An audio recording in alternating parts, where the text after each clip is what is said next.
have NBI Director Jaime Santiago joining us today on the line. Magandang umaga po sa inyo, Director. Ay, ma'am, magandang umaga po, sir. Sa mga nakikinig natin. Opo.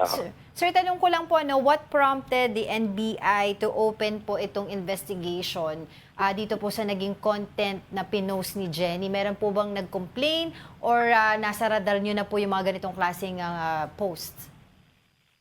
Wala po.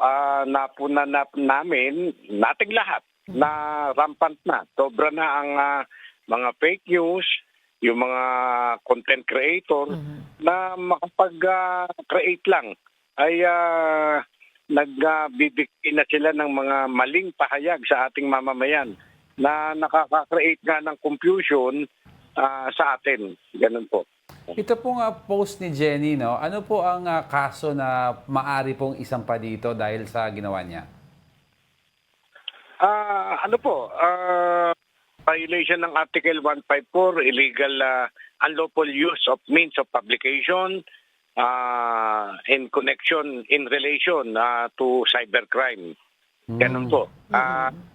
Yung 154 po, yung unlawful publication, ay mababa lang yun. 6 na buwan na pagkakakulong lang yan. But dahil na-commit niya through cybercrime, ginagamit niya yung mga apps natin, ay 1 degree higher. Kaya pwede siyang makulong up to 6 years. Ganun po yun. Okay. Yun nga po, yung alias Jenny nga po ay inimbitahan, na-trace po namin kung nasan siya, kung sino siya. Na-trace po namin at sinumpi na namin, dinala sa NBI. Ayun, nung hinarap ko nga po sa mga media, ay nag-iiyak na at I'm sorry. Ganun po. Yes, Director, kasi yung mga nakita ng mga netizen natin, of course, yung na-post ni Jenny, no? Pero ano po ba talaga yung nangyari sa operation para at least malinawan din ng public? Ay, wala po. Actually, hindi naman po kami ang nakahuli ng kay Sir Kibuloy, di ba? Yes, operation po yan ng CIDG na tsaka matagal na hong nangyari yan. Ngayon, yun ho ay walang may umaandar yung yung aking NBI, may pupuntahan, tapos natapat may checkpoint. So huminto sila, siyempre checkpoint, irerespeto mo.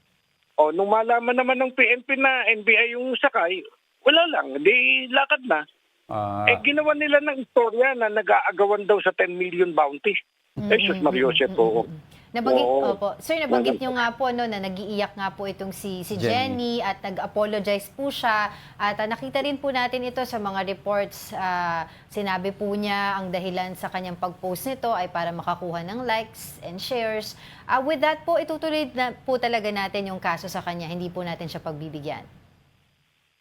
Pinag-aaralan po nating mabuti, kasi ayoko naman na makita ng mga tao, iiyak ka lang pala kay Direktor, papatawanin ka na. Hindi po, pinag-aaralan po naming mabuti ng once and for all, matigil na itong mga fake news na ito. Nakakaawa ang ating mga kababayan na yun lang, akala nila, yung creation nila para kumita lang, ay ayos na. Wala po yung iniwan sa yung nagtitinda ka ng shabu. Ay sasabihin mo, naghahanap buhay lang. Tinitinda mo yung shabu. Yun naman, inilalako mo fake news, huhulihin ka talaga ng ating authorities. Ganun po yun. Director, taking a look at yung mga ibang content creator, ang dami po talagang laganap na fake news ngayon. Ano po ngayon ang ginagawa ng NBI, at least po ay mabawasan ito? But there's no doubt po na ang dami na pong nag-aaway-away ng mga Pilipino dahil sa mga fake news na ito. Opo, ayun nga po. Kaya patuloy po namin na sinusubaybayan. Alam nyo, sa totoo lang, meron kaming about 40 na sa aming list. At yun ay isusugpi na namin lahat. Kakausapin ko. Titignan natin. Etong katulad si Jenny. First time niya nag-try.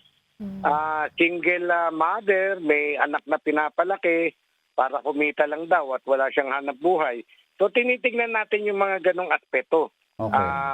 Tao naman tayo, may puso naman tayo, no?